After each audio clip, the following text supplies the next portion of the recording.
বাংলাদেশের কপালে কি আছে আমরা জানি না। মহান মুক্তিযুদ্ধের মাধ্যমে সেই রক্তঝরা ৯ মাসের যুদ্ধ, ৩০ লাখ শহীদের আর্তদান, ২ লক্ষ মা বোনের ইজ্জত এবং সেই ৪৭ থেকে ৭১ পর্যন্ত ধারাবাহিক সেই পাকিস্তানি সাম্রাজ্যবাদীর বিরুদ্ধে, আধিপত্যবাদের বিরুদ্ধে লড়াই সংগ্রাম, সব কিছুর যে বিনিময়, সেই বিনিময়ে একটা মানচিত্র, একটি পতাকা, একটি সবুজ পাসপোর্ট, এই যে পেয়েছিলাম স্বাধীনতার যে স্বাদ এবং আস্বাদন আমরা পেয়েছিলাম, তা কি অব্যাহত থাকবে? তা কি গৌরবান্বিত হবে? কিংবা আমরা যে মহান মুক্তিযুদ্ধের যে মূল স্পিরিট, সেটিকে ধারণ করতে পারছি? আমাদের এই দেশে মুক্তিযুদ্ধের সপক্ষ শক্তি, মুক্তিযোদ্ধা, ঠিক এই সময়টিতে এখন কারা কারা এটিকে আপহোল্ড করছেন, মাথায় করে নাচছেন যে এটি হাজার বছরের শ্রেষ্ঠ অর্জন, সবকিছু পাওয়া সম্ভব, মুক্তিযুদ্ধ পাওয়া সম্ভব নয়, বরং এটিকে গালি হিসেবে ব্যবহার করার, অর্থাৎ রাজাকার আলবদর আর শামস যেভাবে মুক্তিযোদ্ধারা গালি হিসেবে ব্যবহার করেছে, ঠিক এখন এই মুক্তিযুদ্ধ মুক্তিযোদ্ধাদেরকে গালি, মুক্তিযুদ্ধের সপক্ষ শক্তিকে গালি এবং মুক্তিযুদ্ধের নীতি এবং আদর্শকে অপমানিত, লাঞ্ছিত করার যে প্রক্রিয়া শুরু হয়ে গেছে, এটির শেষ কোথায়, এটির পরিণতি কি আমরা জানি না। রাষ্ট্রে এই মুহূর্তে যারা আছেন, মুক্তিযুদ্ধের চেতনাকে কারা কারা ধারণ করেন, যারা রাষ্ট্র পরিচালনা করছেন, তাদের বয়স ছিল, তারা কয়জন যুদ্ধ করতে গেছেন, কয়জন কলম হাতে 1971 সনে মুক্তিযুদ্ধের পক্ষে লড়াই করেছেন, কয়জন তার কণ্ঠকে ব্যবহার করে মুক্তিযুদ্ধের পক্ষে একটা উফ শব্দ উচ্চারণ করেছেন, এখন যারা সরকার পরিচালনা করেছেন তাদের মধ্যে কয়জন আছেন, অথবা যারা তরুণ, সেই তরুণদের বাবা কিংবা দাদা, তাদের সঙ্গে মুক্তিযুদ্ধের কি সম্পর্ক ছিল, বা এই মুহূর্তে যারা খুব দাবড়িয়ে বেড়াচ্ছেন, একেবারে রয়্যাল এনফিল্ড মোটর সাইকেলের যে সবচেয়ে পাওয়ারফুল যে ইঞ্জিন সম্বলিত, যেটি ভারতেও আসেনি এখন পর্যন্ত, তো এরকম ইঞ্জিন নিয়ে ভো ভো করে 20-25টি সাইলেন্সার সম্মিলিত একটা রয়্যাল এনফিল্ড বা একটা BMW, এই সকল মোটর সাইকেলগুলো যখন রাজপথে যায়, শব্দ করে মানুষ তাকিয়ে থাকে, তো এইরকম আমাদের দেশের নতুন কিছু রাজনীতিবিদদের মধ্যে এইরকম উচ্চ ক্ষমতা সম্পন্ন রয়্যাল এনফিল্ড মোটর সাইকেল, তারপর BMW মোটর সাইকেলের গতি নিয়ে, শব্দ নিয়ে, সাইলেন্সার নিয়ে, চুঙ্গা নিয়ে, হর্ন নিয়ে তারা আমাদেরকে ভয় দেখাচ্ছেন, ঘুরে বেড়াচ্ছেন, ভো ভো ভো করে আওয়াজ করছেন। তারা কি মুক্তিযোদ্ধা নাকি অন্য কিছু? তাহলে আপনি বুঝতে পারেন যে এই দেশটি কোথায় যাচ্ছে, কি হচ্ছে এবং কোন দিকে এগোচ্ছে। আপনারা ইতিহাসের অনেক ঘটনা জানেন। ইরাককে ধ্বংস করার জন্য সেখানে একটা সেফ জোন প্রথমে তৈরি করা হয়েছিল, no flying zone, Iraq Iran যুদ্ধের সময়। এই নো ফ্লাইং জোন কার্যকর করতে গিয়ে পশ্চিমারা সাদ্দাম হোসেনের 12টা বাজিয়ে দেয়। তদ্রূপ এই বাংলাদেশে রোহিঙ্গাদের জন্য, আরাকান আর্মির জন্য একটি সাপ্লাই সেন্ট পয়েন্ট করিডোর তৈরি করে, এটা অনেকটা নো ফ্লাইং জোনের মতো যদি জাতিসংঘের তত্ত্বাবধানে পরিচালনা করা হয়, যেখানে ইচ্ছা করলে বাংলাদেশের প্রধানমন্ত্রী, রাষ্ট্রপতি যেতে পারবেন না, এটা জাতিসংঘের নিয়ন্ত্রণে থাকবে। মানে এখন মিষ্টি মিষ্টি কথা শুনে আমরা, জাতিসংঘের মহাসচিব এসেছেন, আবেগে আপ্লুত হয়ে আমরা একটা করিডোর দিলাম, এবং এটা খুব ভালো কথা যে রোহিঙ্গাদেরকে, অর্থাৎ রোহিঙ্গাদের, বাংলাদেশে যেমন 10-12 লাখ রোহিঙ্গা আছে, এখনও তো 6-7 লাখ রোহিঙ্গা সেই আরাকানে আছে, প্লাস ওখানে বৌদ্ধরাও নির্যাতিত, আরাকান আর্মিদের মধ্যেও অনেক নির্যাতিত রয়েছে। তো সেখানে তো জাতিসংঘের মানবাধিকার সংগঠনগুলো প্লাস খাদ্য সংস্থা যেটা FAO কিংবা WHO, ওয়ার্ল্ড হেলথ অর্গানাইজেশন, তাদের যে মানবিক সহযোগিতাগুলো কিংবা এই যে যেটা শরণার্থী বিষয়ক যে হাই কমিশন, সেই কার্যক্রমগুলো চলতে পারে, অসুবিধাটা কি? তো মানুষ তো বলবে যে না, এত মন্দ কাজ না, এটা তো সদ্গায় জারি, এটা ভালো কাজ, জাতিসংঘ করতে চাচ্ছে, ক্ষতি কি?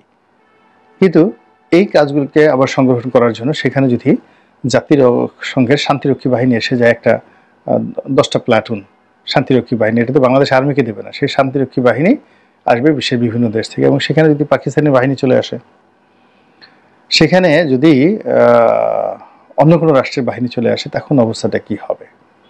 এখন এই যে আওয়াজগুলো হচ্ছে, আলোচনা হচ্ছে, সমালোচনা হচ্ছে, আমরা কি বলবো বলেন? আমাদের কিছু বলার আছে, শুধু শুনে যাচ্ছি, কিন্তু আমরা প্রতিক্রিয়া ব্যক্ত করতে পারছি না, লিখতে পারছি না, তথ্য নাই, পত্র নেই। এটাকেই দেশের জন্য ভালো হবে না মন্দ হবে সরকারও বলছে না, দায়িত্ববান কোনো ব্যক্তিও বলছে না। আমরা ইউটিউবে যারা 2-4 জন বলার চেষ্টা করছি, আমাদের কতটুকু বা ক্ষমতা আছে, এই হলো একটা। 2 নম্বর হলো ডক্টর মোহাম্মদ ইউনূস ক্ষমতায় আসার পরপরই তার সঙ্গে দেখা করার জন্য, বা তিনি কি একটা অনুষ্ঠানে যেন একেবারে প্রধান মেহমান হয়ে আসলেন।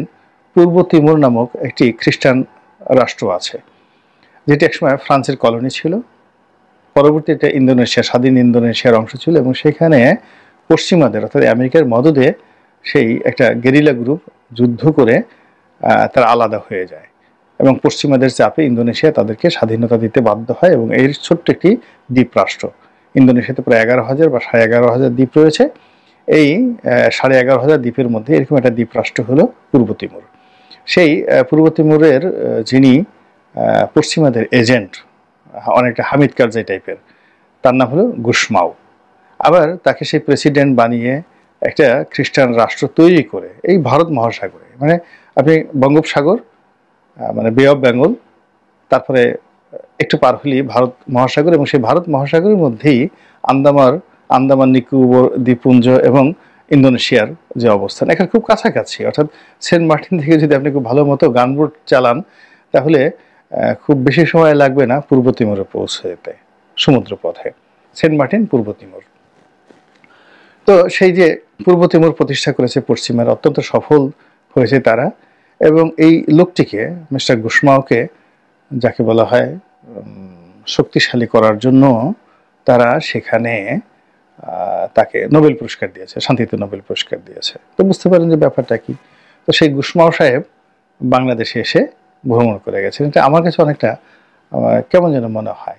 আমি মাঝে মধ্যে বিভিন্ন লোককে, যারা খুব সিরিয়াস বিষয় নিয়ে তর্ক বিতর্ক করেন, তাদের কথাবার্তা শুনে আমি মাঝে মধ্যে অবাক হয়ে যাই।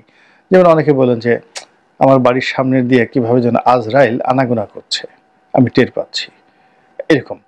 তো বা ওই যমদূত বোধহয় খুব কাছাকাছি চলে আসছে, আজরাইলের হাত বোধহয় আমার এই হলকমের কাছে চলে এসেছে, এরকম কথা বলে অনেকে নিজের অসহায়ত্ব বোঝার চেষ্টা করেন।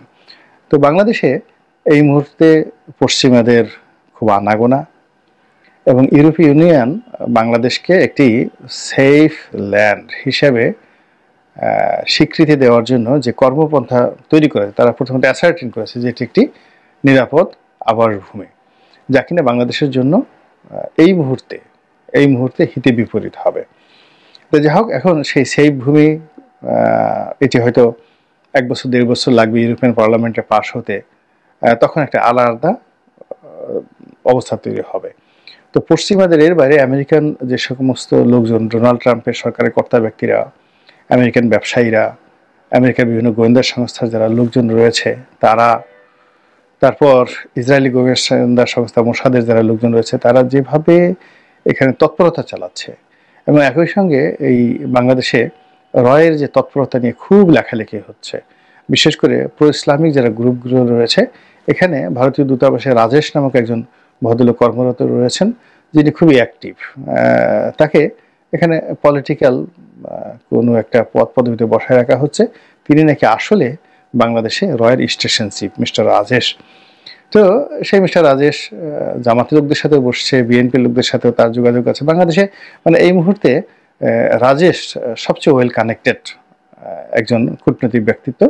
তার যেখানে প্রয়োজন তিনি তার বাসায় চলে যাচ্ছেন, বাইরে বসছেন, ভিতরে বসছেন। এই রাজেশকে কেন্দ্র করে ইসলামপন্থী পত্রপত্রিকাগুলো, মিডিয়াগুলো নিদারুণ সব ভয়ঙ্কর খবর প্রচার করছে যে এই রাজেশ বাংলাদেশে এখন যে তৎপরতা শুরু করেছে, সরকারের উচিত ইমিডিয়েটলি রাজেশকে বাংলাদেশ থেকে বের করে দেওয়া। এখন রাজেশ আসলে রয়ের লোক কিনা, আর রয়ের লোক হলে তো সেখানে সংগঠিতকারী মোসাদেরও, রাজেশের যদি তৎপরতা থাকে সেখানে মোসাদেরও তৎপরতা থাকবে। এবং এখানে আরও একটা জিনিস দেখলাম যে এই যে মোসাদের একটা মেহেদি এম সাফাদি একসময় জয়ের সাথে দেখা করেছে, সে এখন মানে মিডিয়াতে এসে তার কার কার সাথে বাংলাদেশে যোগাযোগ হয়েছে, কে কি হয়েছে, অর্থাৎ এই সময়টিতে বাংলাদেশের রাজনীতিতে ঘোলাট করার জন্য সে প্রচার করে দিচ্ছে যে অমুক অমুক লোক বাংলাদেশে মোসাদের এজেন্ট, তারা ইসরায়েলের এজেন্ট হতে চায় এবং তারা বাংলাদেশ সম্পর্কে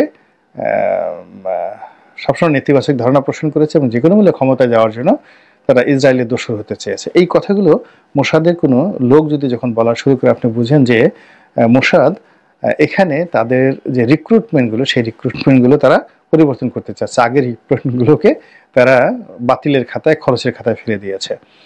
তো এই মোসাদ এবং এই দুটো খুবই ইফেক্টিভ, যারা অন্য অন্য দেশে গিয়ে হত্যাকাণ্ড পর্যন্ত ঘটিয়ে ফেলে, এবং সেটা আমেরিকার মাটিতে এবং সেটা কানাডার মাটিতে। এবং তারা মানে মোসাদ এবং এমনও ঘটনা ঘটেছে ইউরোপ এবং আমেরিকার অনেক দেশ থেকে তাদের টার্গেটেড লোককে তারা তুলে নিয়ে এসেছে, সেখান থেকে এনে তারপরে তাদের নিজের দেশে এনে বিচার করেছে বা হত্যা করেছে। তো এখন বাংলাদেশে রাজেশ বলেন বা মোসাদ বলেন, তাদের যে তৎপরতা, এই তৎপরতা নিয়ে শুধু যারা খবর প্রচার করছেন, এখানে এই খবর দেখলাম শুনলাম এর মধ্যে নয়, যদি ঘটনা সত্য হয়ে থাকে এখানে আপনাকে হিসাব করতে হবে যে হঠাৎ এই তৎপরতার কারণটা কি। তো যেটি বলছিলাম যে নতুন একটি খ্রিস্টান রাষ্ট্র বাংলাদেশে গঠন করার জন্য যে প্রক্রিয়া, এটা অনেক আগের থেকে চলছে। তো অনেক আগের থেকে চলছে এবং সেটা শেখ হাসিনার জামানত আমরা শুনে এসেছি। শেখ হাসিনা বারবার সেটা বলেছেন, প্রথমে বলতে চাননি এবং আমি এটা নিয়ে একটা লেখাও লিখেছিলাম। এর কারণ হলো শেখ হাসিনার জামানতের সম্ভবত 2020 সনের দিকে আমি একবার বান্দরবনে গিয়েছিলাম।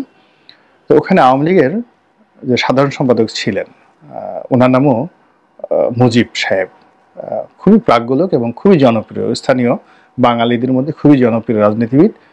কিন্তু বীর বাহাদুর এমপি যে ছিল বা মন্ত্রী ছিল, তার সঙ্গে তার দ্বন্দ্বের কারণে তিনি সেই দল থেকে বহিষ্কৃত হয়েছিলেন। তো তিনি আমাকে অনেক কথা বলেছিলেন, টোটাল পার্বত্য এলাকার যে একটা মানচিত্র এবং ওখানে কি করা দরকার। আমার কাছে মনে হয় বাংলাদেশে যে কজন লোক এই ব্যাপারে এক্সপার্ট রয়েছেন, ইভেন বেটার দ্যান মিলিটারিতে ওখানে যে সমস্ত লোক কমান্ডার হিসেবে দায়িত্ব পালন করেছেন, কোর কমান্ডার হিসেবে দায়িত্ব পালন করেছেন, ব্যাটালিয়ন কমান্ডার হিসেবে দায়িত্ব পালন করেছেন, ব্রিগেড কমান্ডার হিসেবে দায়িত্ব পালন করেছেন, তাদের চাইতে এই যে আওয়ামী লীগ নেতা, সাবেক আওয়ামী লীগ নেতা জনাব মুজিব বান্দরবনে থাকেন, তাকে আমার অনেক অভিজ্ঞতা সম্পন্ন মনে হয়েছে এবং বাস্তব, প্র্যাকটিক্যাল, এবং জনগণকে, সেটা পাহাড়ি জনগণ বলেন কিংবা বাঙালি বলেন, তাদের মুভ করার মতো যে ক্ষমতা, পলিটিক্যাল পাওয়ার, আমার কাছে পুরো ওই অঞ্চলে সবচেয়ে বেশি এই লোকটিকে মনে হয়েছে পুরো এলাকাতে। এবং তাকে ওই এলাকাতে আমি তখনই শুনে এসেছি যে পুরো পার্বত্য 3 জেলাতে তাকে সবাই বঙ্গবন্ধু, মানে দ্বিতীয় বঙ্গবন্ধু বা পার্বত্য অঞ্চলে বঙ্গবন্ধু হিসেবে সম্বোধন করেন। তো তিনি আমাকে ওই 2020 সনের দিকে যেভাবে খ্রিস্টান রাষ্ট্রের কথা বলেছিলেন, যেভাবে কুকি সিনদের কথা বলেছিলেন, আরশার কথা বলেছিলেন, আরাকার আর্মিদের কথা বলেছিলেন, ঠিক সেম ঘটনাই এখন ঘটছে। এবং ওই তার সঙ্গে বৈঠকের উপর ভিত্তি করে আমি তখন সেই 2020 সনেই নয়াদিগন্তে একটা লেখা লিখেছিলাম। কিন্তু আফসোস যে শেখ হাসিনা সরকারের পক্ষ থেকে তখন কিন্তু স্বীকার করা হয়নি। যেটা মুজিব আমাকে যেটা জানিয়েছিলেন যে আলটিমেটলি সেই পার্বত্য জেলাকে বিচ্ছিন্ন করে এবং মায়ানমারের যে অংশটিতে যুদ্ধ চলে সেই অংশটিকে একত্র করে আলাদা মানচিত্র তৈরি করা হয়ে গেছে, পতাকা তৈরি করা হয়ে গেছে, সংবিধান তৈরি করা হয়ে গেছে এবং প্রবাসী সরকার গঠন করে তারা ব্যাংককে বসে ভিয়েতনামে বসে, লাওসে বসে তৎপরতা চালাচ্ছে। 2020 সনের ঘটনা। এবং এই যে তারা যে তৎপরতা চালাচ্ছে, এটা সঙ্গে আমেরিকার মদত রয়েছে, আমেরিকা সেই জিনিসগুলো চাচ্ছে। এখন সেই ঘটনা যখন এই সময়টিতে এসে নাড়াচাড়া দিচ্ছে, আর মিস্টার গোশমাও যখন বাংলাদেশে এসে ভ্রমণ করে গেছেন, আপনি বুঝেন যে আমি যেহেতু আগেই ঘটনাটা 2020 সনে জেনে গেছি, ফলে আমার ভিতরে হৃদকম্পনটা কেমন হচ্ছে।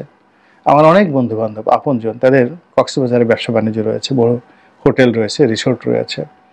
আর কক্সবাজারকে নিয়ে আমি গর্ব করি। আমি পৃথিবীর বহু দেশ ভ্রমণ করেছি, বহু নামকরা সমুদ্র সৈকত, গ্র্যান্ড যেটাকে বলা হয় সমুদ্র সৈকত ভ্রমণ করেছি। বিশ্বাস করেন, কক্সবাজার সমুদ্র সৈকতের মতো এত সুন্দর সমুদ্র সৈকত আমি কোথাও দেখিনি। আমার কাছে মনে হয় পৃথিবীর সেরা সমুদ্র সৈকত। আমি সবাই পেলে সেখানে যাই। ফলে আমি আমার জীবনের বিনিময়ে আমি কক্সবাজার হারাতে চাই না।